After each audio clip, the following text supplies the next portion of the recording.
Vamos orar aqui, para a gente começar? Senhor, obrigado, Deus, por esse momento juntos, ó Pai. Abençoa a nossa conversa aqui, a nossa reflexão, o assunto que nós vamos tratar hoje aqui. Pai, nós cremos, Senhor, que a Tua palavra é sobre Ti, é para Ti, é sobre a Tua glória. E queremos, ó Deus, que essa conversa seja sobre Ti, para Ti e para a Tua glória, Senhor. Nos ajuda, Pai, nisto. Nos ajuda, Pai amado, a não nos colocar como centro, mas que o Senhor Jesus seja o centro de tudo em nossas vidas. Então, abençoa esse papo, que seja realmente, Pai, conduzido pelo Teu Espírito, que seja, Pai amado, de fato, Senhor, prestativo, Deus, edificante, Senhor, que venha edificar os nossos corações, que venha edificar a nossa mente, a nossa fé em Ti, em nome de Jesus. Amém, glória a Deus. Que caiu aqui? Vai pegar? Legal. Gente, a gente dá uma introdução aqui para vocês. Vocês estão me vendo, né? Mais ou menos. Então, ficar em pé, por enquanto. A gente está falando sobre o Evangelho completo. E a ideia de falar sobre o Evangelho é que a gente possa passar por todos os pontos. Fala. Pode ser. Não, aqui em pé você não vê? A gente fica em pé, então. Não, a gente fica em pé. Só para ficar mais perto. A ideia aqui é a gente falar sobre o Evangelho completo. E aí, o Evangelho, ele é o assunto mais importante, é a metanarrativa bíblica. O Evangelho é o que conecta todas as coisas. O Evangelho é o Evangelho de Cristo e não é o Evangelho do homem. O Evangelho hoje, o Evangelho sempre foi, né? E sempre será a mensagem mais poderosa que você tem da nossa fé. A Bíblia, ela não é um livro sobre você, ela não é um livro para você vencer os seus desafios, para você enriquecer, para você ganhar mais dinheiro. Não é um livro sobre finanças, sobre amor, sobre casamento, sobre você ser alguém melhor na sua vida. A Bíblia é sobre Cristo, sobre o plano de Deus, sobre o propósito de Deus, sobre as promessas de Deus, sobre o que Deus fez, o que o Deus faz e o que Deus fará. Então, isso precisa estar bem na nossa mente, porque quando a gente fala de Evangelho, quando a gente fala de Bíblia, quando a gente fala de Cristo, hoje a gente é bombardeado por um Evangelho, né, Biel? Que é um Evangelho muito humanista, que é o Evangelho da classe social, que é o Evangelho de Jesus negro, que é o Evangelho de igreja maong, igreja que a igreja tem que ajudar pessoas, tem que viver para ajudar pessoas. E igreja é aquela que carrega a mensagem de Cristo, ponto final. Se ajuda ou não, é de cada igreja. Se a igreja tem, ajuda. Se não tem, não tem como ajudar, não tem como tal. Mas igreja não é ONG. Igreja não é coisa social. Igreja serve para causar um impacto na sociedade? Serve também. Mas não é o ponto principal. O ponto principal da igreja é pregar o Evangelho. Esse é o ponto principal da igreja. Então, assim, o Evangelho, então tudo isso é sobre Cristo. E aí a gente tem hoje diversos tipos de Evangelho correndo aí. Tanto o Evangelho do mérito, o Evangelho que você tem que fazer alguma coisa para Deus te amar mais, o Evangelho de você ter que se envolver com as questões políticas, sociais e por aí vai. Aí pega Jesus como um exemplo comunista, aí pega Jesus como alguém que ama os pobres, que ama os necessitados, que faz tudo pelos necessitados, então você tem que aderir a esse estilo de vida, blá, blá, blá. Então, assim, transforma o Evangelho numa ideologia, né? Transforma o Evangelho, a palavra de Deus, naquilo que a pessoa acredita. Eu estava falando com algumas pessoas antes do culto que a palavra de Deus ela não deve se enquadrar naquilo que eu penso, mas eu tenho que me enquadrar naquilo que a palavra de Deus pensa. Então, existe uma sutil diferença nisso tudo. Então, eu tenho que buscar me enquadrar no Evangelho, não o Evangelho se adapta ao meu estilo de vida. Isso é muito importante. Então, a gente está falando sobre isso. E nesse mês de maio, a gente vai falar sobre um assunto muito importante que tem a ver com o Evangelho também, que eu gostaria que vocês falassem junto comigo. Antes, eu vou escrever a palavrinha aqui e vocês vão falar comigo. Vamos ver se eu consigo escrever ela aqui. Cadê? Cadê a caixa de texto? Tem que ser grande, né, galera? Calma aí. Botar no... Saias real. Que legal. Letra branca. Não vai caber aqui, calma aí. Então, Jeová, eu tenho que fazer um curso, né? Não. Soteriologia. Vocês estão lendo isso? Esse palavrão aí? Ah, que legal. Agora vai, hein? Pimba. Ih, não é assim. Tem que apertar esse botão aqui, né? Então, soteriologia, certo? Fala comigo, soteriologia. Caraca, calma aí. Fala, soteriologia. Boa. Soteriologia é a doutrina. O que é doutrina? É ensino. É um ensino sobre a salvação. E o Evangelho é o poder de Deus para a salvação do homem. Então, a mensagem mais poderosa, a mensagem que salva, a mensagem que deve ser o nosso guia, a nossa estrela guia, vamos dizer assim, na igreja, é o Evangelho. E o Evangelho fala sobre a salvação, dentre muitos aspectos, o foco é a salvação. Então, a nossa soteriologia, ela é reformada, ou seja, ela é uma soteriologia com uma base calvinista. O que significa isso, Renan? Significa que nós, na nossa cosmovisão, né, ali, cristã, em relação à salvação, em relação ao Evangelho, é baseado em 5 pontos, que, na verdade, Calvino nunca pensou, eu estava lendo isso, que Calvino não criou 5 pontos, né? Depois, mais para frente, que foram lá e pegaram, né? Não, na verdade, quem já ouviu falar desses 5 pontos do calvinismo? Então, tem algumas pessoas que não ouviram ainda. Na verdade, o calvinismo, né, que vem do João Calvino, ele não instituiu por conta própria 5 pontos porque quis instituir. Calvino pregava o Evangelho, que dentro da essência da pregação dele havia os 5 pontos. A questão é que um outro teólogo da época, né, que foi Armínio, o Tiago Armínio, ele resolveu... Jacó Armínio, ele resolveu combater a pregação do Calvino com 5 pontos, que foi chamada a remonstrância, no caso. E aí Calvino resolveu o quê? A geração de Calvino, os ensinos de Calvino, falou que, bem, já que ele está querendo combater, nós vamos então trazer 5 pontos para mostrar que a Bíblia realmente é a doutrina da graça e não do homem. E aí, assim, antes de falar o que está escrito ali, tem 2 livros que a gente está usando como base aqui, para esse mês de maio, que é os 5 pontos, do John Piper. É menos de R$20 esse livro. Então, comprem, por favor, quem puder, para ler. É um livro top aí, que já vai dar um resumo. É rapidinho você lê, em um dia você lê esse livro. E o outro livro, que é um pouquinho mais denso, que é inclusive da Anno Domini, que inclusive essa editora é da nossa denominação, Anno Domini. Esse livro é As Doutrinas da Graça, Resgatando o Verdadeiro Evangelho, do James Boyce. Então, é um livro que eu e o Gabriel a gente teve que ler para o seminário, e é um livro muito bom, que vai falar também sobre as doutrinas da graça, são esses 5 pontos do calvinismo que a gente está falando.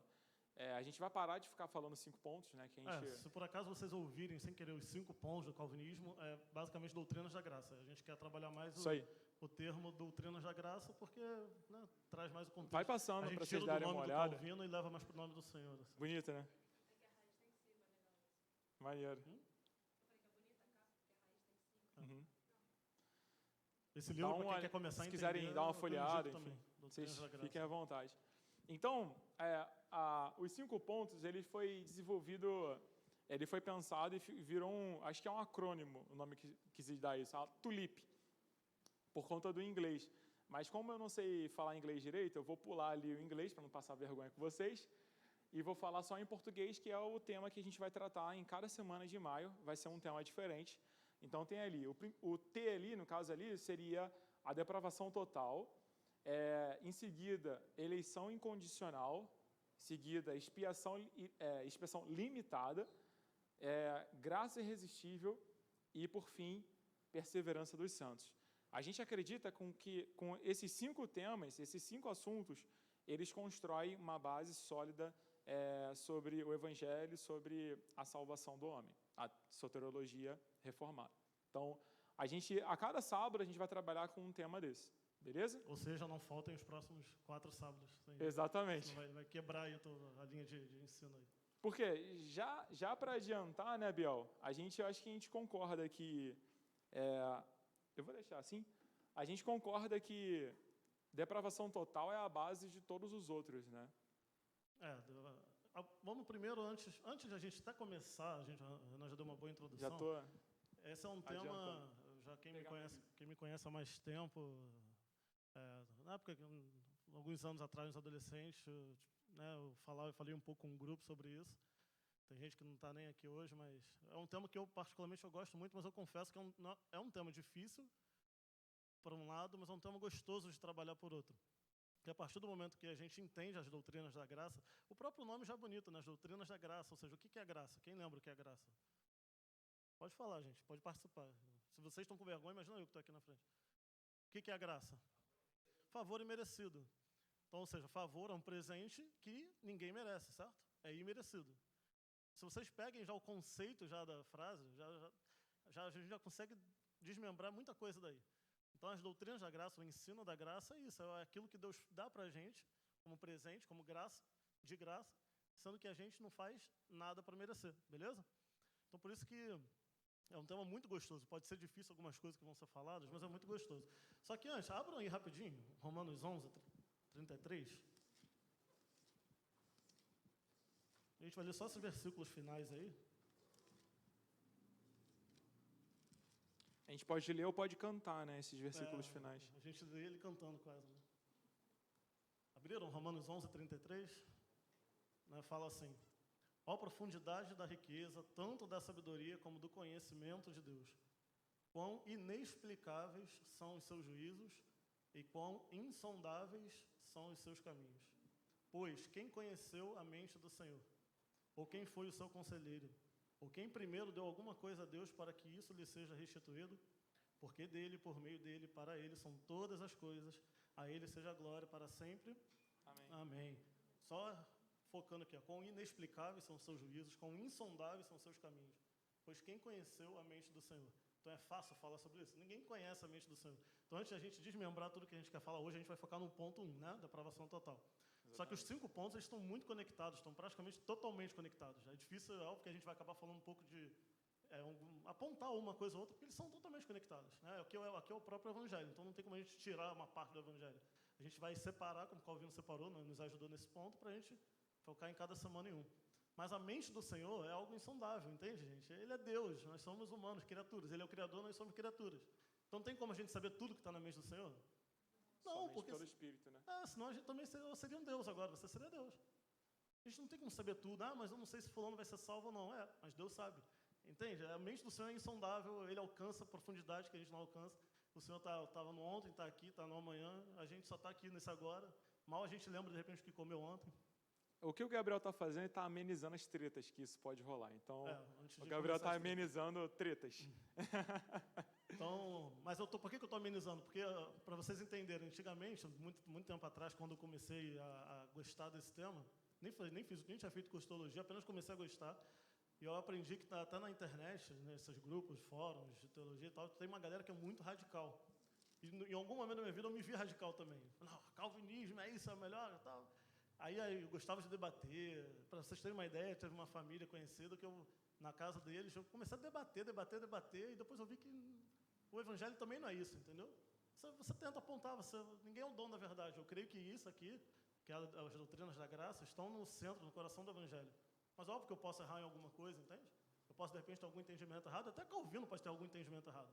Mas pelo que eu li da Bíblia, pelo que eu creio, pelo que Deus revela a mim, eu creio que não. Eu acredito que isso aqui, quando nós estivermos no céu, acho que o Senhor vai conversar com a gente de uma forma, o que eu fiz foi assim, assado, e a gente vai entender que um dia, num desses fóruns, eu vi alguém falando assim, porque no céu no céu não vai ter arminiano.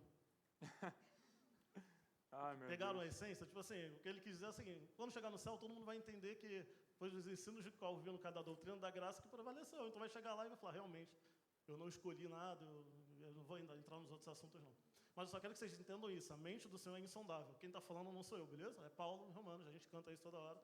Então, se é insondável, a gente vai tentar chegar o mais próximo possível do que Deus revelou para a gente na palavra dele. Amém? Amém. Deus não é um Isso aí. ser totalmente misterioso. Ele deu a palavra dele, então a gente pode conhecer muito de Deus. A gente não vai conhecer 100%, porque senão a gente vai ser igual a Deus. Mas Deus nos revela muitas, muitas coisas. A plenitude só lá no céu, né, Renan? Isso aí. Então vamos lá. Bora. Ninguém quer Biel, falar? explica pra gente aí o que é depravação total, resumindo. Pô, aí, ó, já começou uma bomba já. Cara, depravação é um termo até... Alguém define o que é depravação? Aí pronto, jogou pra eles. É porque eu primeiro parei para falar, eu tenho que falar sobre isso. Mas é porque vocês veem que o termo não é um termo, talvez, a gente ouve, Aí eu mas vou vai sentar definir aqui. depravação. O que é depravação? Alguém tem uma palavra que define depravação? Depravação, o que é depravado? Então você vê, ó, o silêncio de vocês já responde. Hã? Obsceno? É, tem esse lance, né? De Tem, assim, ó, obsceno. a depravação, na verdade, é como se fosse uma... Fala, mano.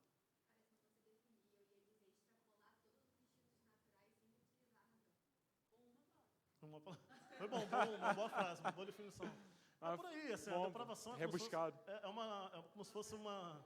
É algo prejudicial, é como se fosse uma corrupção moral da sua, né, daquilo que você tem, um declínio. Então você tá depravado, ou seja, quando a gente fala da depravação total, é porque o homem, todo aquilo que constitui o homem, né, o coração, a mente, né, tudo em nós, o ser humano, ele está depravado. Ou seja, ele está com o efeito do pecado. Entende? Eu não tenho uma total liberdade de fazer tudo o que eu quero. Pode parecer que sim, mas não tenho. E a gente ainda vai conversar mais à frente, por quê? Porque a minha mente é totalmente depravada, meu coração é totalmente depravado. E tudo de bom que eu faço porque o Pai me ensina, amém? Então, assim, a total depravação, de uma forma resumida, então, para a nossa doutrina da graça, para a gente entender essa questão da salvação, é o homem, o ser humano, ele não chega a Deus por conta própria. É impossível um homem chegar a Deus por conta própria porque ele é depravado. Entendeu? Ele é totalmente depravado, mas se ele fosse 1% depravado, já seria complicado chegar a Deus, porque Deus é totalmente santo. Não existe depravação, não existe corrupção, não existe declínio, não existe variação de sombra no Senhor. Entende? A gente pode até se entristecer com Deus, brigar com Deus, a gente pode achar que Deus falhou com a gente, coisas nossas com o Pai, né?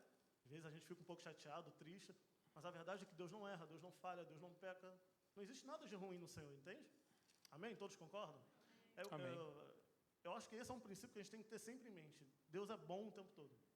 Deus é maravilhoso, Deus é perfeito. Tudo aquilo que nós não somos. Entendeu? Se existe algo de bom em mim, é porque quem é bom é Deus. Entende? Só pode vir do Senhor. Então a depravação é isso, nós somos corruptos, somos moralmente corruptos e nós não conseguimos chegar a Deus. Eu não posso escolher ser salvo por conta própria. Mesmo porque se eu escolhesse, seria fácil demais. Todo mundo ia escolher, todo mundo estava salvo, não precisava nem de salvação, não precisava nem Jesus morrer, entende? Se todo mundo pudesse escolher a salvação, ninguém ia querer morrer eternamente, todo mundo escolheria, Jesus morreu à toa. Entende? Tem dois textos aí, né, Biel, que a gente pode começar trabalhando, que é Efésios 2:1. Ele lhes deu vida quando vocês estavam mortos em suas transgressões e pecados. E tem o texto de Romanos 3, que vai falar que não há ninguém bom, não há nenhum sequer, não há quem faça o bem. E aí ele vai seguir falando. Romanos 3, que eu não tenho. Então, Efésios 2, quem quiser abrir o primeiro versículo de Efésios 2. Foi o que eu li, né? Depois, se vocês quiserem, a gente até pode passar os versículos, né? Aham. E aí, esses dois textos, então, eles já falam sobre essa questão. Nós estávamos mortos, nós não conseguimos fazer o bem, nós só conseguimos fazer o que é mal. O que é mal? É aquilo que não glorifica a Deus. É por isso que em Romanos 3, quando o apóstolo Paulo ele fala que nós carecemos da glória de Deus, né? O homem ele carece da majestade de Deus, da presença de Deus, da graça de Deus, da glória de Deus. Ele carece dessa bondade, desses atributos. Como Biel falou, Então, o ponto de Calvino, né, seria essa questão de você não poder escolher. Só que a gente sabe que tem um contraponto a esse, que é a graça preveniente. Graça não é? preveniente. Isso aí, que no caso do Armínio, ele acredita que o homem, o ser humano, ele não é morto, ele é doente. Então, quando Paulo falou sobre que estávamos mortos, no sentido de estarmos doentes, ou seja, o ser humano, ele está doente, mas ele consegue chegar até Deus, né? Ele tem essa possibilidade de chegar a Deus. O que seria a graça preveniente, no caso, que o Armínio trouxe na época?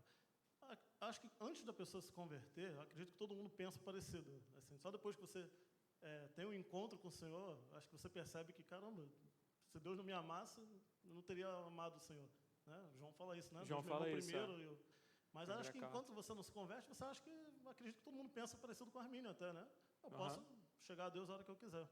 Mas a graça preveniente é uma questão assim, Deus não está errado em parte, né? Porque Deus, na eternidade, ele já vai saber lá na frente quem vai aceitar ele ou não. É uma graça preveniente, ele já previu isso, já sabe. Vai chegar um momento que essa pessoa apenas ela vai validar aquilo no qual Deus já previu. Entendeu? Alguém ficou em dúvida? Pode falar, gente. O tema é um fácil e difícil ao mesmo tempo. Então, se não entender, é só falar. Então, ou seja, a graça preveniente Deus já previu, Deus sabe que lá desde a eternidade, ele sabe quem vai aceitar a ele ou não. Presciência. É a presciência do Senhor, e a pessoa, no tempo que Deus determinou, a pessoa apenas vai validar isso, ela vai aceitar Deus no momento em que for a hora dela. E como o Renan falou, para Armínio é uma questão de doença, não é uma questão de morte. Né? Para ele, o homem, o ser humano, ele está doente apenas, ele está assim, uma parcial corrupção moral, entende? O Armínio ele não negava a influência que teve de Adão, do pecado, não negava nada disso, mas para ele foi uma influência parcial. Só que o que a gente leu em Efésios, até ler de novo, ele lhes deu vida quando vocês estavam mortos em suas transgressões. Entende? Ele não deu vida quando a gente estava doente. O Senhor não curou a gente de uma doença, simplesmente. Ele nos deu vida porque a gente estava morto. Um cemitério, né? Morto. Agora estou perguntando para vocês, morto faz algo? Então como que eu posso me chegar a Deus? Somente com o Senhor vindo até mim, porque Ele me deu vida, entende? Estão pegando a linha de raciocínio? Ele me deu vida porque eu estava morto. Eu estou morto. Por que a gente se batiza? Qual é a simbologia do batismo? Não, eu estou sepultando a velha criatura e estou renascendo para uma nova criatura. Olha a simbologia e a analogia que a gente faz. É isso. Quando a gente é morto, a gente não tem poder de fazer nada. Gabriel, ninguém tem... Vem aquelas perguntas provocadoras agora. Se morto não faz nada, por que tem muita pessoa então que não conheceu o Evangelho e faz coisa boa, então? Por que vocês acham que tem pessoas que fazem coisas boas aí e não conhecem o Evangelho, não conhecem ainda o amor de Deus? Isso aí. Graça comum. Fala aí, Renan, o que é a graça comum? Então, a graça comum é aquela graça que Deus derrama sobre a terra que faz com que a terra ainda viva, né? Porque se Deus remove a graça, vira o inferno. Porque assim, a ideia do inferno é uma ideia desgraçada. O inferno é nada mais, nada menos que a falta de graça de Deus. Não a falta da presença dele, mas a falta da graça. Então, a graça é o que mantém a terra, os seres humanos, vivendo, fazendo coisas, mantendo, vamos dizer assim, a sanidade do mundo. Então, graça comum também pode ser visto como, por exemplo, os cientistas, pesquisadores, aqueles que fizeram aí a vacina do Covid, graça comum, né? As pessoas foram lá, estudaram, conseguiram, né? A gente crê que é Deus que mantém elas respirando, é Deus que mantém todas as coisas, é Deus que dá sabedoria, tudo isso é graça comum. Agora, tem graça comum e graça específica. Essa graça específica, que é quando Deus vem e se revela. E ele age com uma graça especial na vida de alguém e essa pessoa percebe o Senhor. Então, a diferença é essa. Nessa graça comum, as pessoas não percebem que é Deus sustentando todas as coisas. Na graça específica, a gente percebe que é Deus se movendo, fazendo algo. Então, é nesse sentido. Uma pergunta simples, não tenho medo de acertar, errar, pelo amor de Deus, né, gente? Mas alguém acha que escolheu a Deus em algum momento? Assim? Alguém acha que teve essa sabedoria de chegar a Deus sozinho? Alguém acha? No momento em que você acha que foi salvo, no momento em que você acha que foi salvo. No dia a dia, depois que a gente é salvo, é mais fácil a Deus, né? Porque Ele nos capacita. Mas no momento da salvação, alguém acha que foi por conta própria? Opa, acordei hoje, eu acordei diferente hoje, acho que Deus existe, eu vou acreditar nele. Alguém foi assim? Não. Não, né? Só para saber. Não vou julgar ninguém, né? Renan também não vai matar ninguém, não. Quando eu fui mais radical antigamente, eu achava que não, se a pessoa é arminiana, não tem nem como, a pessoa nem entendeu o Senhor e não tem nem como ser salva. Eu acho que óbvio que pode ter gente arminiana que foi salva, pelo amor de Deus. Hã? Quem? Sim, tem. A gente vai ter muitos irmãos que são arminianos, ou talvez calvinistas de 2, 3, 4 pontos, não acreditam nos 5 pontos, e são salvos também do mesmo jeito. Agora, eu posso também ter a minha opinião pessoal de que pode ser que a pessoa também não teve um entendimento completo do Evangelho. Porque eu, Gabriel, na minha humilde falha, acho que o Evangelho centraliza aqui no O João coração. Gabriel quer perguntar aí. Pô, por favor.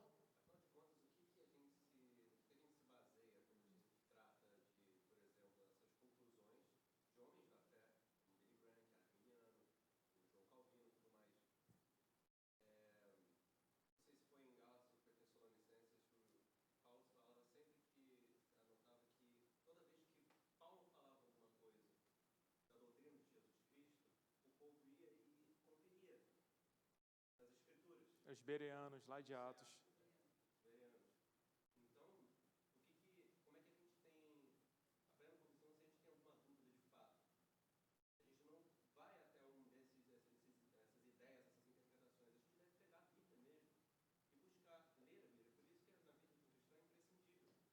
Sim, e todos esses pontos, né, tem textos de base, textos bíblicos como esses que a gente falou.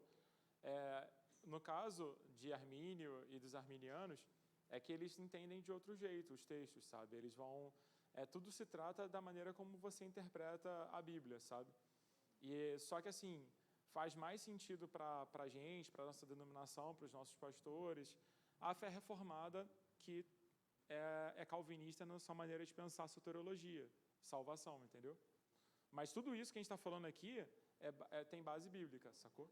Mas o que você falou é perfeito. Assim, mas é isso mesmo. Se alguém tem dúvida em algo, vai na palavra de Deus. Não tem mistério. Exatamente. Como a gente falou, essa pessoa ela pode não acreditar nos 5 pontos. Tem muita gente que acredita em 2, em 3, em 4, mas tem uma dificuldade em outro.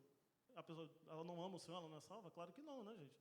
É apenas entendimento. Assim, eu, Gabriel, só posso dizer que eu creio nos 5 pontos. Mas vamos supor que chega algum momento da vida que eu estou lendo a palavra e falo, caraca, isso aqui quebrou toda a minha linha de raciocínio.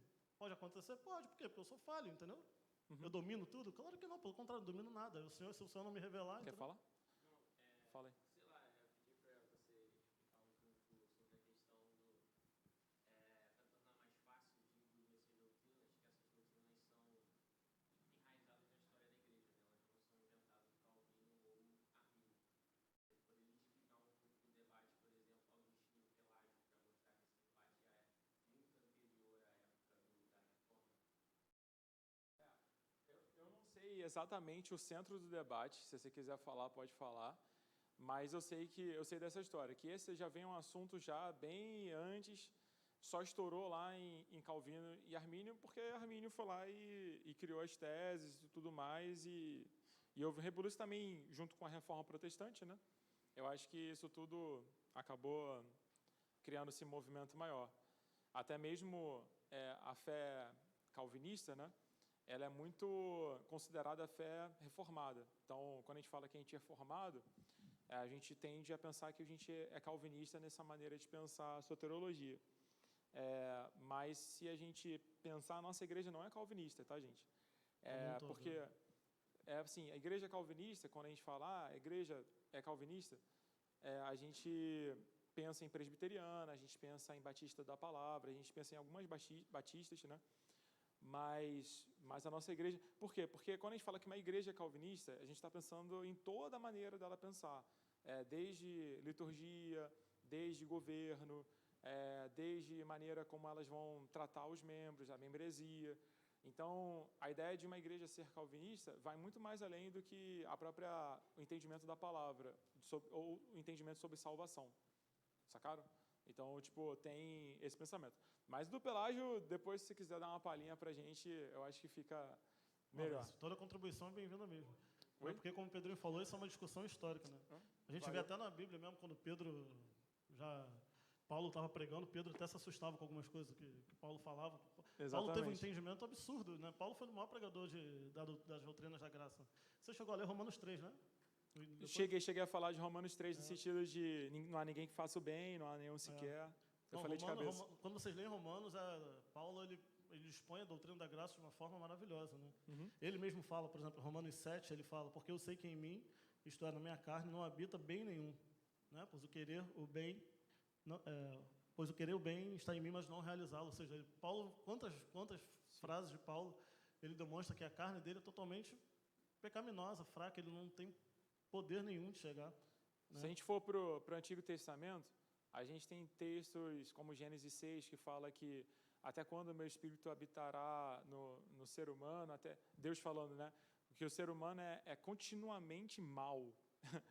Tipo, e aí você vai ver rei Davi, né?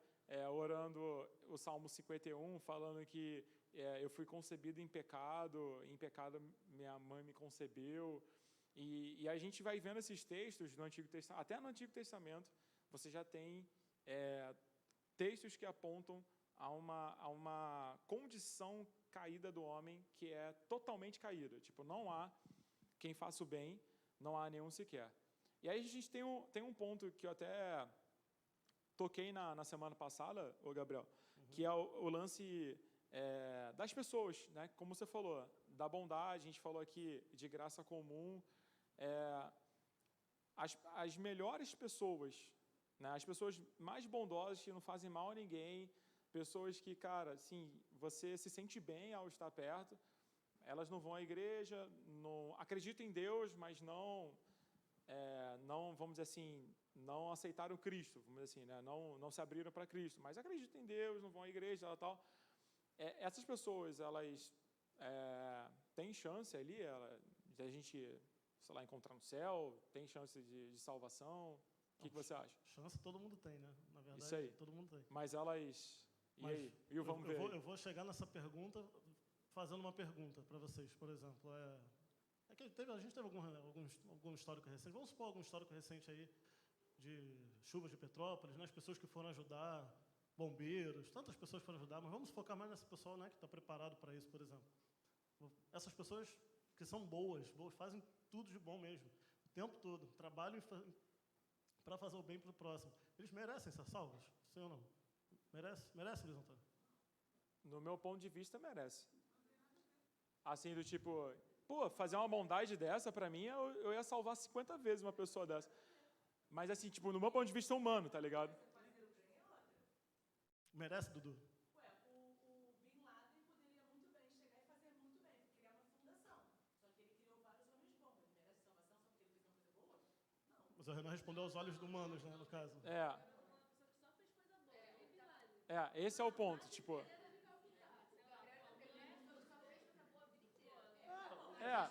Ou que a gente só sabe que nos últimos tempos que ela só fez coisa boa mesmo, entendeu? Tá bom, a questão é, será que existe alguém que faz alguma coisa boa o tempo todo? Uma boa questão. Uma boa pergunta. Ótima pergunta. Alguém com uma mente, É. Caraca, a professora Xavier, mano. nunca matou alguém, mas botei muita gente. Fala, Amanda.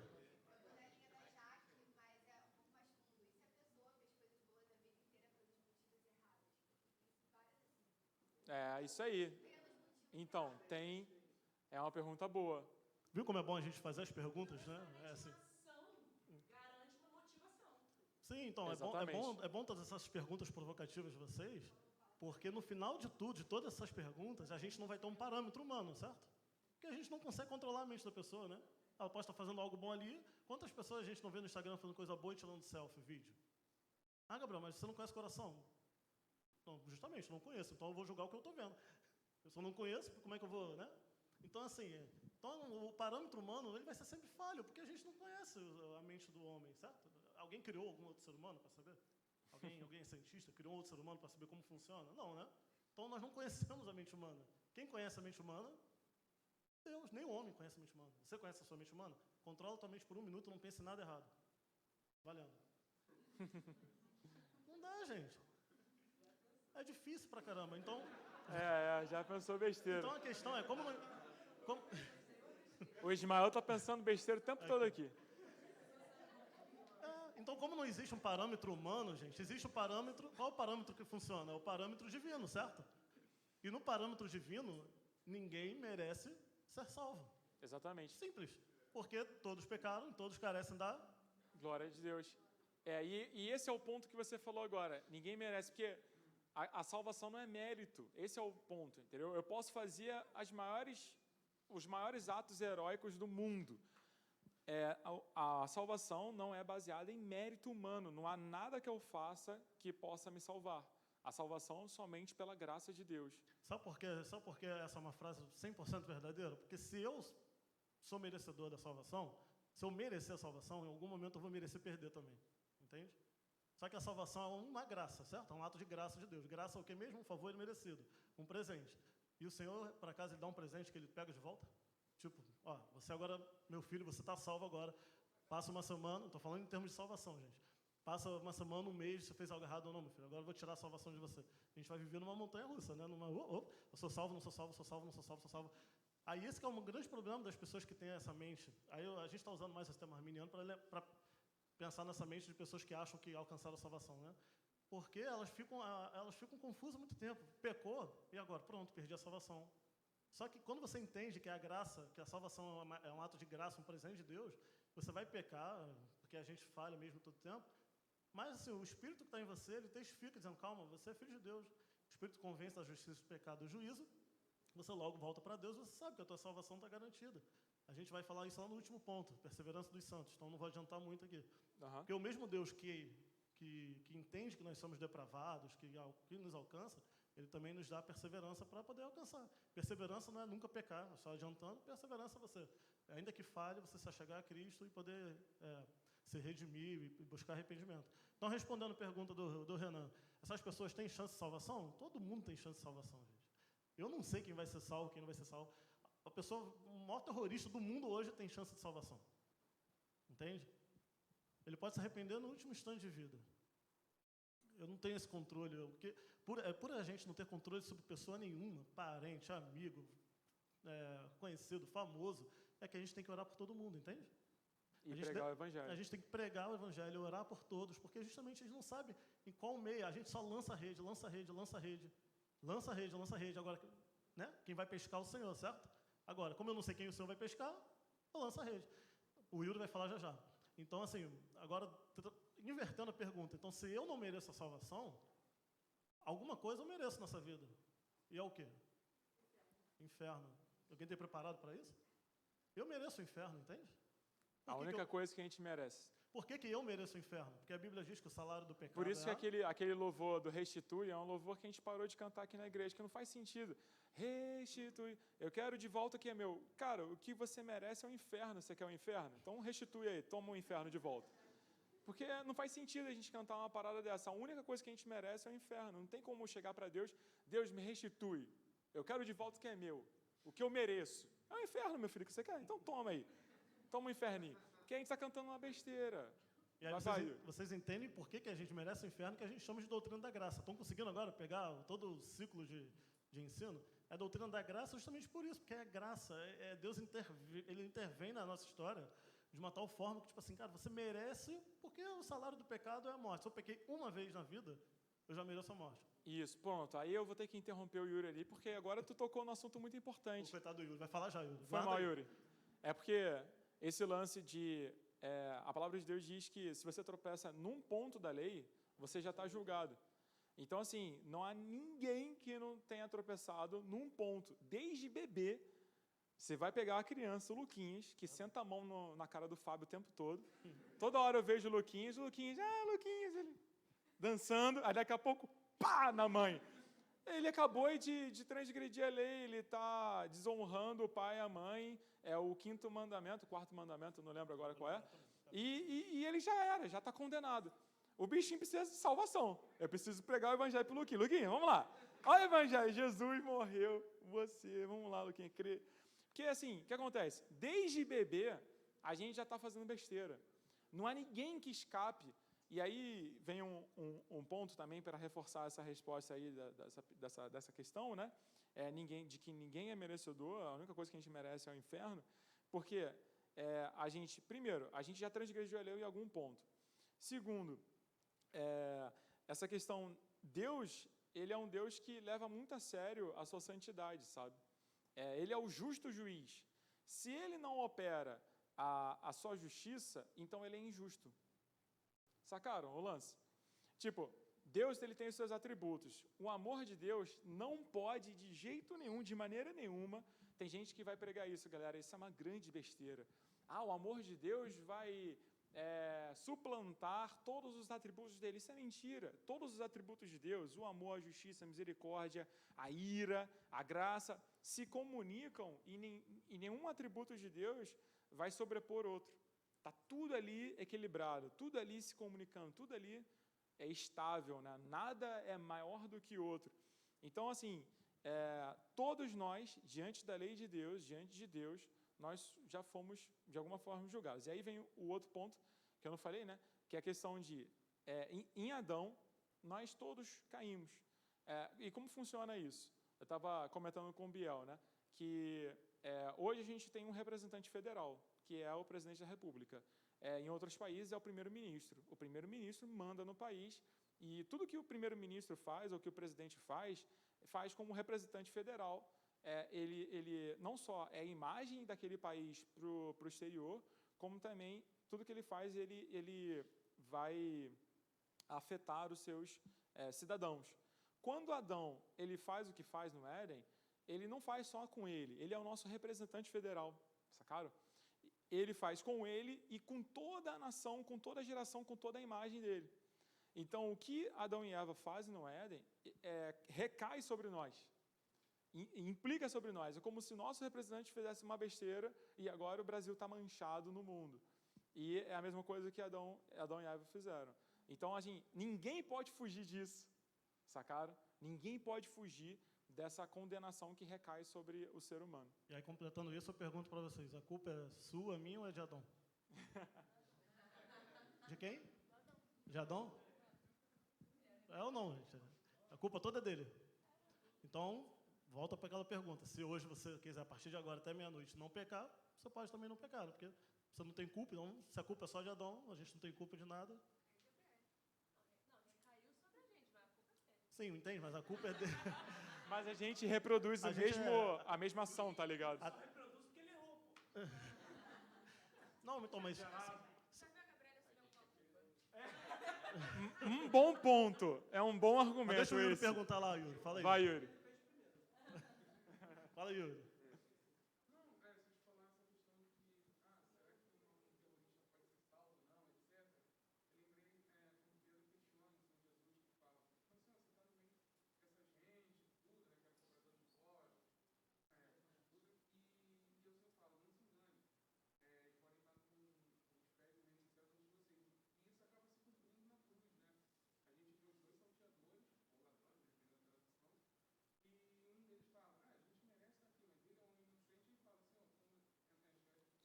Lembre de mim.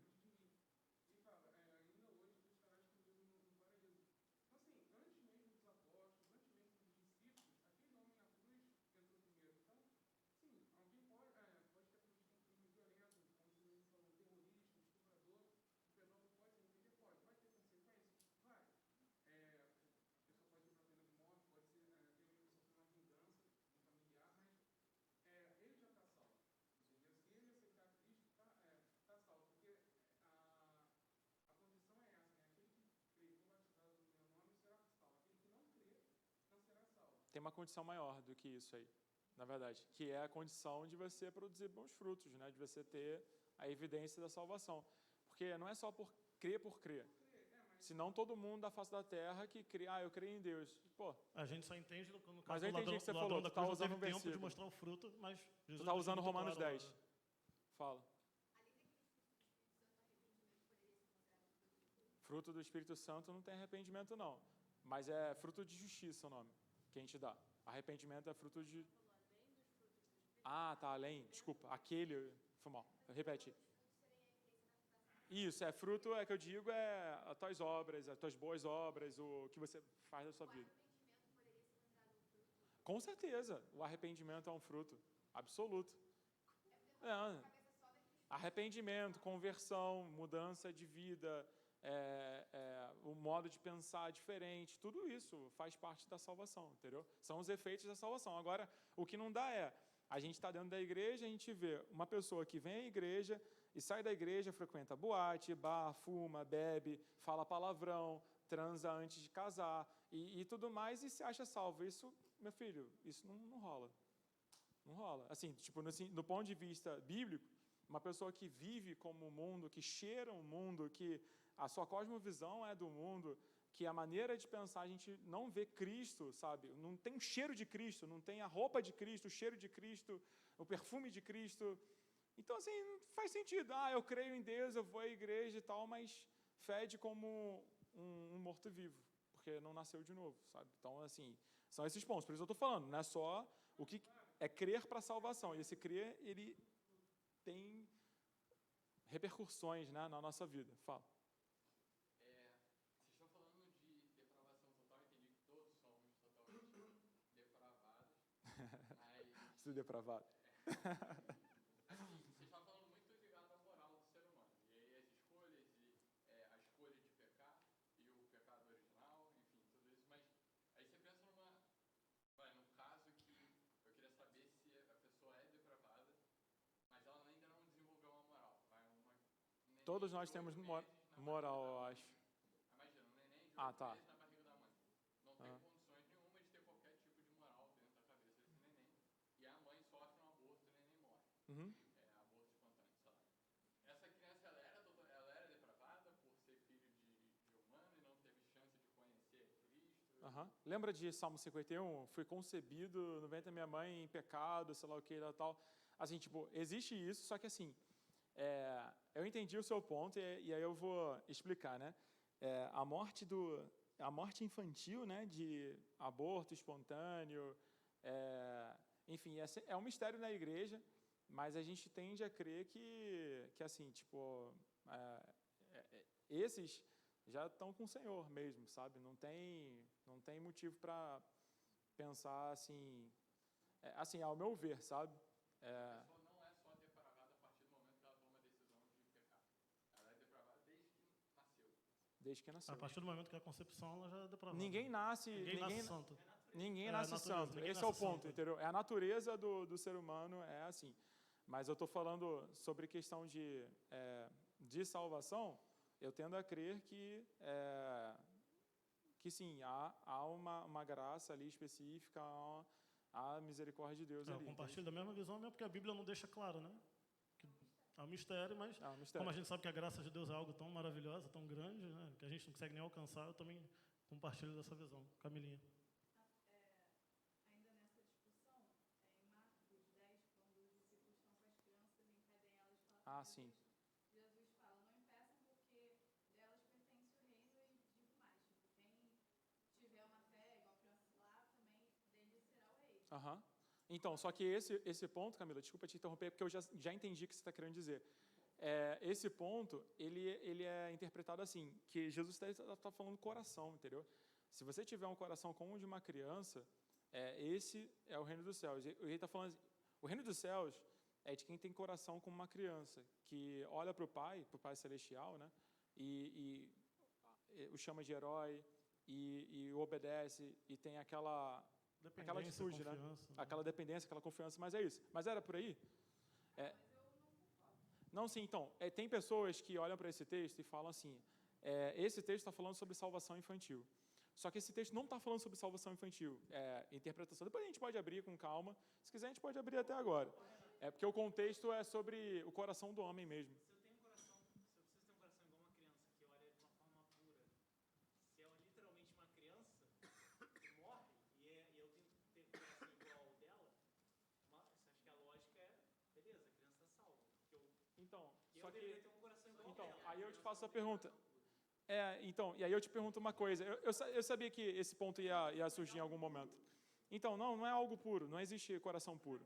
Rapidinho, ó, Provérbios 22:15 fala assim: a tolice está ligada ao coração da criança, mas a vara da disciplina Não é existe afastada coração dela. puro. Provérbios O que 22:15. Jesus ele está fazendo Não ali existe com a coração criança? totalmente puro. É, Eu não li o versículo, mas é que eu não sei, na nossa versão, né? Em tá bom. fala, deixem que os pequeninos venham a mim, não os impeçam, porque dos tais é o reino de Deus. Sim, quando ele. Então, ele literalmente fala, entendeu? Por Uhum. isso que eu, nessa interpretação, mesmo que tenha um contexto de querer passar um ensinamento de que o homem precisa ter um coração igual a uma criança, ele literalmente fala, entendeu? Então, é uma fala direta de Jesus sobre o reino. Então, Eu acho só que aí a passagem, o versículo seguinte, ele já explica o anterior, que ele fala assim: dos tais é o reino de Deus. Em verdade lhes digo, quem não receber o reino de Deus como uma criança, de maneira nenhuma entrará nele. É nesse sentido, fala Pedro. Existe um perigo para essa interpretação literal desse texto, que é uma salvação universalista, ou seja, Exatamente. salvo. E em que momento que a criança perde a salvação? Entendeu? A criança Entendeu? perde Por exemplo, a criança perde salvação quando ela completa 12 anos, quando ela vira adolescente. Aí a gente tem que pregar o evangelho para ela ser salva. Aí tem esses pensamentos, entendeu? Que são difíceis. Porque, Em que momento também ela, entre aspas, reconhece eu como por exemplo, eu quando era criança, uns 8 anos de idade, eu já sentia alguma coisa diferente em mim. Eu já tive algumas experiências quando criança. E eu conheço outras pessoas que também. Eu creio que o Senhor fala e se manifesta a crianças. Como fez com Samuel, né? Sim. Tudo mais. Fala, João. Rapidinho, João. Calma aí, filho.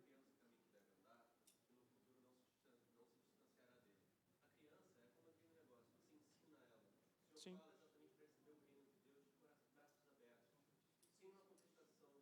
É difícil. Então, se uma criança, a partir do momento que ela é ensinada, ela não vai se desviar do caminho, porque é assim que funciona uma criança. Ela pode se Isso é um desviar. conselho, no caso. É porque Não é esse uma versículo verdade não é uma absoluta. promessa, entendeu? É um conceito, aham, que a gente tem que lutar para ensinar, para inculcar na mente da criança. Sim, sim. Fala, Ismael. Por exemplo, uma criança que cometa um crime, um crime, né? A pessoa que faz coisa errada, a criança faz coisa errada, a mãe incentivando o filho a fazer, filho, vai ali e faz alguma coisa errada, rouba, mata alguém ali. A criança vai incentivando aquilo. A pessoa que, mesmo assim, tem salvação? Então, tem, pô. Tem sim. Se a criança, qualquer ser humano tem salvação. O apóstolo Paulo era um assassino. O apóstolo Paulo, ele matava crente, fechava a igreja, torturava crente. E aí, até um dia que ele teve encontro com Cristo, e aquele assassino virou o maior pregador da história. Só isso. Então, assim, tipo, tem salvação para todo mundo. E a gente aqui está querendo só mostrar que a nossa condição humana, desde no ventre da nossa mãe, é uma condição caída, entendeu? Aí a gente precisa dessa graça de Deus e a gente precisa de Cristo, do sangue de Cristo. Fala, Yuri.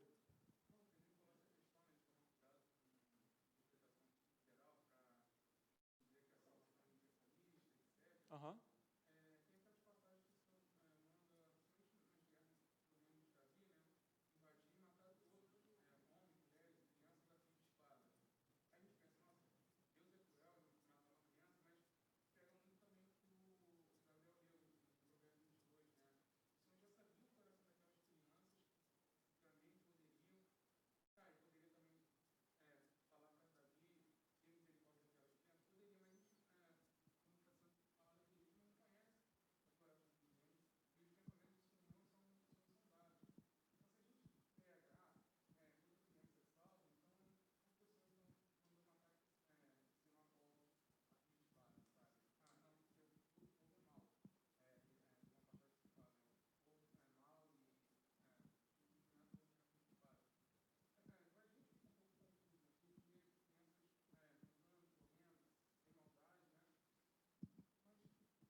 Esse aí é uma visão. Mas, assim, todos esses assuntos que a gente está tendo, esse a gente enveredou para um assunto muito delicado, né? E muito específico de criança também. Exatamente. Por exemplo, eu dou aula na escola bíblica infantil. Na minha cabeça, eu não sei qual criança salva. Isso na minha cabeça, tá? Mas qualquer um, né? Eu sei que tem gente ali que acha que as pessoas estão salvas. Exatamente, é o que eu faço também. É um dos motivos que eu estou na escola bíblica infantil até hoje, porque eu realmente prego, porque eu não sei quem está salvo. Então, assim, eu acho que é mais ou menos por aí. Eu não sei quem vai ser salvo, não sei se meu pai, minha mãe, eu espero que todos sejam, mas eu não sei. Então eu prego para todo mundo, entendeu? Prego para quem? Crente, prego para ímpio, porque eu não sei quem está salvo. Então, eu penso assim na vida das crianças, tá? Tipo, como eu não sei, a mente de Deus é insondável, mas como eu não sei, eu prefiro pregar. Aí, tem 4 anos de idade, eu prefiro falar para ele, olha, você desobedece mamãe, você faz coisa errada, não faz? Faço, tia, faço sim. Então você precisa aceitar Jesus, porque só Jesus pode te levar pro céu. Entendeu? Aí ele fala, tá bom, tá bom. Não, mas é isso mesmo. Né? É isso. A gente lança a rede e Deus que Deus faz. Eu salvo, mas assim, eu prego. A gente não salva ninguém, mas pode ser. Camila quer perguntar também. Fala. Não, é porque o pastor Marcos, ele já comentou algumas vezes sobre esse tema. Sim, de uma forma bem rápida. E ele falou pela questão das crianças. A gente não sabe realmente, a gente gasta muita energia falando, pensando quem vai ser salvo, quem não vai ser, a criança é salva ou não. A gente não precisa gastar energia com isso. Isso cabe a Deus. Se Deus quis salvar a criança que estava na Maria, ele vai salvar.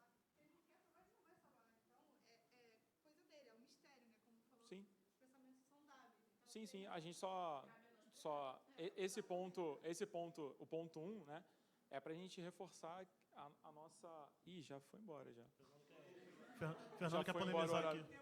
Não, É polemiza pra... aí, vai. Não, pode, a gente pode só abrir mais Vocês um. querem que encerre? A gente encerra agora, senão a gente fica mais 10 minutos aí. Encerra? É. Não, o Fernando quer polemizar aqui, vai, Fernando. Não, cara, é o mesmo tema, vai ficar nesse. Não, mas fala. De criança ainda? Direito da voz, vai. Então fala. Vamos finalizar o da criança. Vamos lá. É interessante. É o exemplo mais próximo que eu tenho. Legal. Cara, ele não tem noção da vida, né? Ele faz as coisas ali, come, Uhum. etc. Mas ele não tem noção, por exemplo, que ele está em pecado e que ele erra. Ele não sabe disso. Ele sabe o que ele deve e o que não deve. Não, ele sabe que erra sim. Mas ele não sabe que isso Ele levará não à sabe... morte. se liga só, ele não tem a maturidade que você tem para entender tudo que é errado. Mas quando o Fábio chega para ele e fala, Luquinhas, não bate em mim, você está errando. Eu estou inventando aqui. Aí ele fala, desculpa, pai. Aí faz carinho nele, beijo papai. Só que o ponto é, o do Lucas, né? É porque você... Vai. Então vai, eu sou Deus. Vai logo, vai que tá... Não tem a concepção em si que errar vai levar ele à morte. E acabou. Ele não sabe disso. Tá, e aí? Então, como é que, se ele morre agora, se ele não tem noção nem de, tipo assim, não, beleza, te amo, Jesus, estamos junto a nós, ele morreu. Ele tem uma noção da maturidade dele. Eu sei que o Fábio e a Luísa já falaram de Jesus para ele, de alguma forma. Então, na maturidade que o Lucas tem, de 2 anos de idade, de entender a Cristo de algum modo, eu creio que, enfim, se acontecer alguma coisa, que não vai acontecer em nome de Jesus, ele já está com o Senhor. agora, a criança que nunca ouviu falar de Jesus através de Então, aí vamos entrar nesse assunto que é um assunto importante que a gente tem que falar. Romanos 1. Falando rápido com vocês que... Oi?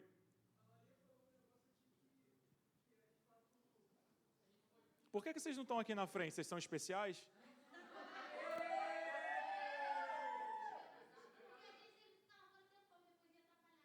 Fala.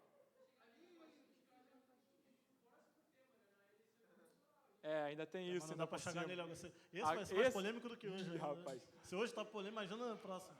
Olha só, tem um ponto importante que é isso que a Maria perguntou, eu já entendi que você falou, só para a gente concluir então, que é Romanos 1, né? Eu tinha separado aqui para a gente ler Romanos 1, que é uma parte importante que às vezes a gente tem dúvida, que é esse ponto, né? Assim, diz lá assim, né? A ira de Deus se revela do céu contra toda impiedade e injustiça dos seres humanos. Presta atenção. Que por meio da sua injustiça suprimem a verdade. Então, você tem a ira de Deus, se revela do céu contra toda impiedade e injustiça dos seres humanos. Beleza. A gente sabe que nós somos injustos. Então, quem é que se acha muito santo e tal, né, tem que rever, porque a santidade é o Senhor em nós. Eu não sou nada. Então, continuando, diz lá, porque tendo 21, Romanos 1, 21, porque tendo conhecimento de Deus, não glorificaram como Deus, nem lhe deram graças. Pelo contrário, se tornaram nulos em seus próprios raciocínios e o coração insensato deles se obscureceu. dizendo que eram sábios, se tornaram tolos e trocaram a glória do Deus incorruptível por imagens semelhantes ao ser humano corruptível, as aves, quadrúpedes e os répteis. Cadê o texto? Estou tentando dar uma passada aqui porque eu não tinha separado ele.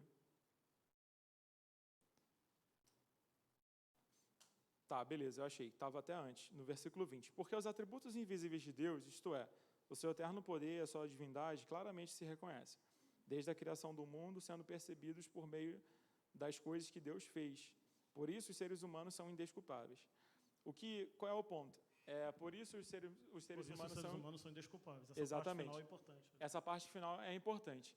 A pessoa que nunca ouviu de Cristo, que nunca ouviu falar de Cristo, a pessoa que mora numa aldeia, no fim do mundo, que vive na natureza. Essa pessoa, ela tem, como é que ela é? A gente sabe que a condição da natureza dela é caída. A gente sabe que ela tem ali uma moral, ela sabe o que é certo, porque Deus colocou essa moral no ser humano. Todo ser humano, ele tem dentro de si uma moral, então, de entender o que é certo. Em todas as tribos, em toda a civilização, matar alguém é errado. Então, ninguém mata por... Só um psicopata maluco que mata por prazer e tudo mais, mas em toda a civilização, entende-se que matar é errado e aquele que está matando deve ser parado, freado. Bota numa jaula, mata ele, seja lá o que for, porque o cara está matando outras pessoas. Em toda a civilização é assim. Então, existe uma moral no ser humano. Beleza. E aí, quando o apóstolo Paulo está falando sobre isso, então a gente consegue entender que alguém que, cara, ninguém da face da terra tem uma desculpa para dar para Deus em relação à salvação. Porque todos nós já estamos condenados, já estávamos condenados. Nós estávamos condenados e toda a humanidade estava condenada.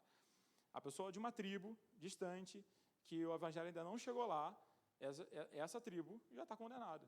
É simples assim. Mas eles nunca ouviram Deus. O apóstolo Paulo está falando aqui, que nós somos indesculpáveis porque Deus ele tem a criação. Se essa tribo não conseguiu olhar para a criação, né, e extrapolar para Deus, vamos dizer assim, né, pela criação, você consegue entender que existe um Deus, existe esse Deus superior, que não é o Deus do mar, não é o Deus especificamente só do sol, tem o Deus do mar, Deus do sol, Deus do sei lá o quê, sei lá, é o único Deus. Nenhuma civilização está fora dessa condenação. Não há justificativa, esse é o ponto. Em relação à criação, em relação à moralidade, em relação a tudo. Não tem justificativa para você dizer que uma civilização vai ser salva. Assim, por mérito, entendeu? Por si mesmo. Salmo 19 também fala, né? Os céus proclamam a glória de Deus e o firmamento anuncia a obra de suas mãos. Mas, de certa forma, todo mundo vê o céu em algum lugar, né? Assim. O ponto a condição do ser humano é uma condição caída. A gente só consegue ir a Deus. Sim, tem um ponto, né? Que Deus chega lá e se manifestar aquela civilização. Deus ele pode operar esse milagre, sim. Deus pode levantar uma pessoa. Existe, com certeza. Sim. Deus pode por sonho, chegar e se apresentar e se revelar, como fez com o apóstolo Paulo. Deus pode operar um milagre ali e salvar aquele lugar todo. Mas isso aí é a graça de Deus operando, entende? Mas a nossa condição... Agora, pontos práticos para a gente poder finalizar bem, né? Porque a gente falou sobre a Bíblia, né? A gente foi para lá e para cá na Bíblia. Mas pontos práticos. Eu penso, Gabriel, que isso implica na minha vida, porque quando eu entendo a depravação total, de que, cara, por mim mesmo, eu vou escolher o que é mal. O apóstolo Paulo ele fala sobre isso, né? O bem que eu amo eu não faço, o mal que eu detesto é o que eu faço, né? Então, assim, quais são os pontos práticos na minha vida? Isso vai gerar em mim humildade. Humildade de reconhecer que, cara, eu não sou nada. Humildade de reconhecer que eu preciso de Cristo. Humildade de reconhecer que Cristo é a vida que habita em mim. Por mim mesmo, eu não tenho vida. Eu só tenho vida porque Cristo habita em mim hoje. E se Cristo não habitar em mim, miserável homem que sou. Quem me livrará do corpo dessa morte? Né? Usando aqui um texto do apóstolo Paulo. Então, a depravação total, ela nos humilha, ou seja, nos torna mais humildes. A depravação total é um espelho para nós. Quando eu olho para ela, eu vejo quem realmente eu sou. E diante de Deus, eu tendo me achegar diante dele com mais humildade, no sentido de que, cara, sem ele eu não consigo fazer nada do que é bom, né? Eu só consigo escolher e fazer coisas mais. Então, eu consigo pensar, vamos dizer assim, teologicamente, de uma forma mais humilde. Eu não vou reivindicar nada, né? Porque, né, na presença de Deus, que eu só sou digno por causa de Cristo. E eu acho que a coisa mais maravilhosa de tudo, Gabriel, que eu penso também, é que a depravação total, ela me empurra para os braços de Cristo, sabe?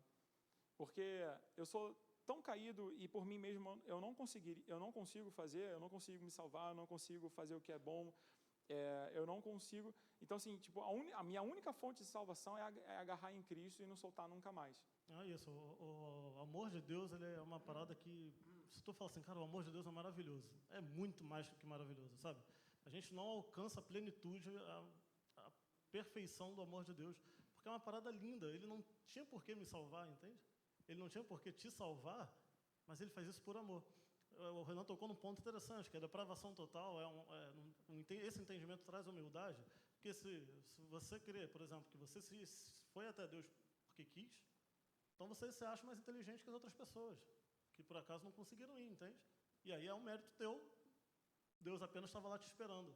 Deus não fez nada, foi você que fez, você é mais inteligente, mais esperto do que aquele que, por exemplo, morreu e não alcançou a Cristo. Será que está certo esse pensamento? Ou toda a glória de quem? Lembra que a gente leu Romanos 11, 36? A glória é sempre do Senhor. Então, se eu sou salvo, se você é salvo, a glória é de quem?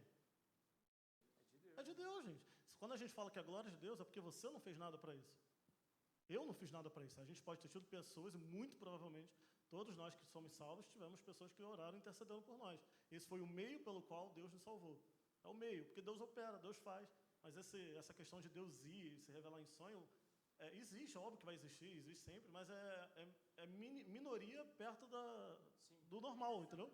A salvação se dá a fé pela vem pelo pregação. ouvir e ouvir da palavra de Deus, é o que a palavra de Deus diz. Então, na grande maioria, está sendo pregado, alguém está orando por você está ouvindo a palavra de Deus desde criancinha, como a Jaque falou na turma, e por aí vai. Em algum momento vem aquele estalo que você entende, caraca, Deus me ama, eu não sou nada. Quando você entende, quando você ora, quando você pensa no teu coração, eu não sou nada, isso é depravação total, entende? Se você já orou, você já cantou, cara, eu não sou nada, eu sou totalmente dependente. Alguém já pensou isso, ou já orou? Acredito que a maioria. Cara, como eu sou totalmente dependente de Deus, é isso. A depravação total, esse entendimento traz humildade, traz dependência de Deus, entende? Porque quem acha que chegou a Deus por conta própria, então não é totalmente dependente. Se você chegou a Deus, você chega onde você quiser nessa vida, entende? Só que não é assim. Né? É Deus quem controla, é Deus quem salva, é Deus quem ama primeiro, é Deus quem faz a obra, é Deus quem efetua o querer e o realizar. A palavra dele diz isso. Né? Se Deus é quem efetua o querer, o que eu quero, no sentido de que seja bom, né? E a salvação é uma coisa boa, vem de quem? Vem de Deus. De Deus. Queria ver se alguém errar, porque eu apontei para mim. Vem de Deus, gente, porque é Deus quem efetua o querer e o realizar. Última pergunta aí do João Gabriel, para a gente encerrar aí, né, Renan? Porque tá Isso. tarde. Ou pergunta ou comentário aí, não sei.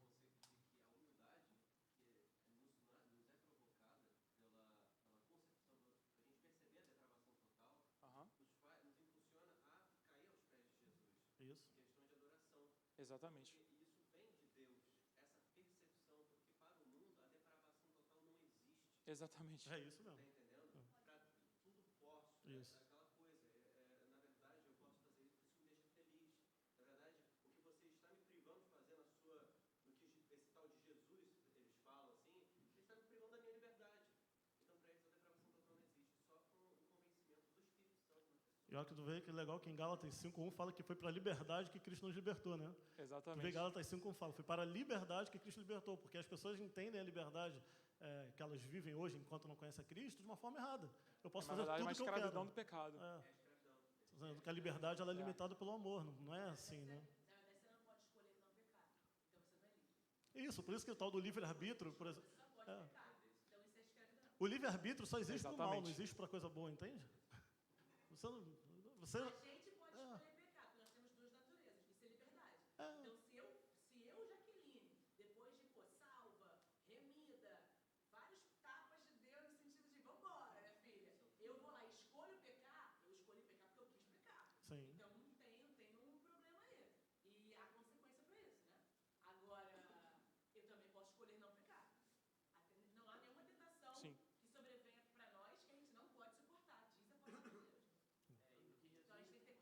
Sim, com Sem certeza. essa privação total é o texto de Paulo, acho que Romanos 6, em me livrar do corpo dessa morte. Que eu acabei de falar. Uhum. Isso. Maneiro. 1 Coríntios 2,14 fala: ora, a pessoa natural não aceita as coisas do Espírito de Deus porque eles são loucura. E ela não pode entendê-los porque elas se discernem espiritualmente. Entende? A pessoa natural não aceita as coisas do Espírito. Então, assim, para a gente ela aceitar, para a gente entender, para a gente ser salvo pelas coisas do Espírito, o Espírito precisa nos alcançar primeiro, porque o Espírito Santo de Deus, o próprio Deus, é algo insondável, tremendo, poderoso, perfeito. Uma pergunta rápida em relação a isso que o Gabriel falou. No processo de salvação, o que acontece primeiro? Arrependimento ou toque especial do Espírito Santo? Já ficou implícito da resposta, né? Ou seja, o arrependimento ele só vem porque o Espírito Santo foi lá e tocou no coração daquela pessoa, entende? Deus tocou. Então, até o arrependimento de alguém é um processo de Deus na vida daquela pessoa. Oi? A própria fé. A fé é um dom de Deus, né? Cara, A tudo fé que vem de existe de Deus. bom vem de Deus. Tudo. E graças a Deus que nós estamos aqui. Quer resumir? Tudo que existe de bom vem de Deus. Graças tudo que a Deus existe, que estamos tudo aqui, que existe de exatamente. mal vem da gente. Essa é a realidade. E a gente, quando a gente entende isso, a gente valoriza mais a salvação. Que era para todo mundo ir para o inferno, mas estamos aqui, né? Deus falou conosco, nos tocou, e a gente valoriza. Realmente, olha o presente que Deus me deu. Sim. Vai muito além. E como você começa a amar mais a Deus. É isso. É um favor imerecido. É a doutrina da graça, né? Exatamente. E qual é a nossa função em relação a isso? Em relação a outras pessoas? É pregar o Evangelho. É trazer luz nas trevas. A gente não sabe quem o Senhor vai tocar, né, para o arrependimento, mas a nossa tarefa é pregar o Evangelho para toda criatura. Todo mundo que a gente tiver acesso é anunciar a Cristo através de obras, através de palavras, através de, enfim, tudo que a gente puder, tá ali mostrando né, o Evangelho. E Deus vai manifestar a graça na vida daquela pessoa. Amém. Eu fechei por aqui, assim, não é porque está tarde. Então, semana que vem a gente vai falar aí de eleição incondicional. Aham. Tranquilaço também, de boa. Semana que vem é o bicho. Então não faltem. Mas foi legal, gente? Vocês gostaram? Eu fiquei nervoso Sei um pouco. lá. Depois que soltou. Mas foi legal, não? A ideia foi dele, não. O Renan me botou nessa furada aqui. Eu pensei, não vou ficar nessa furada sozinho, não. Vou chamar o Gabriel. Porque tem que ser legal pra vocês, né? Não adianta só ser legal pra gente, tem que ser legal pra vocês. Agora, um assunto legal para a gente fechar e orar, que tudo que é central da nossa fé, a gente tem que abraçar severamente, no sentido de que nada pode tocar o que é central da nossa fé. O que é central da nossa fé? Jesus é o Filho de Deus, né? Deus existe, enfim, tudo que envolve ali a Deus, seu Filho, o Espírito Santo.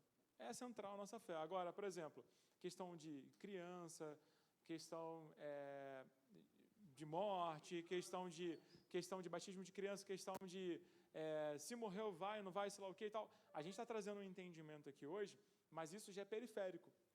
Então, a gente não deve brigar, como o Gabriel falou, em relação a coisas periféricas. Se alguma coisa atinge o âmago da nossa fé, aí a gente briga, a gente cai no fight. Mas se são coisas periféricas, cada um está ali para expressar aquilo que o entendimento que o Senhor deu. Perfeito. O âmago é o âmago mesmo, é a essência. Uhum. Tudo é para a glória do Senhor, é Ele quem faz, Ele é bom, Ele é maravilhoso. Isso que todo mundo tem que ter em mente. Sim. Se ainda assim alguém tenha dúvida se é totalmente depravado ou não, eu creio que em nome de Jesus, como o Senhor vai alinhando também e tal, né? Mas realmente debater, discutir por discutir, não vale a pena não. Vamos orar então? Na dúvida a gente ora, Deus revela. Exatamente. Vamos ficar de pé para a gente orar?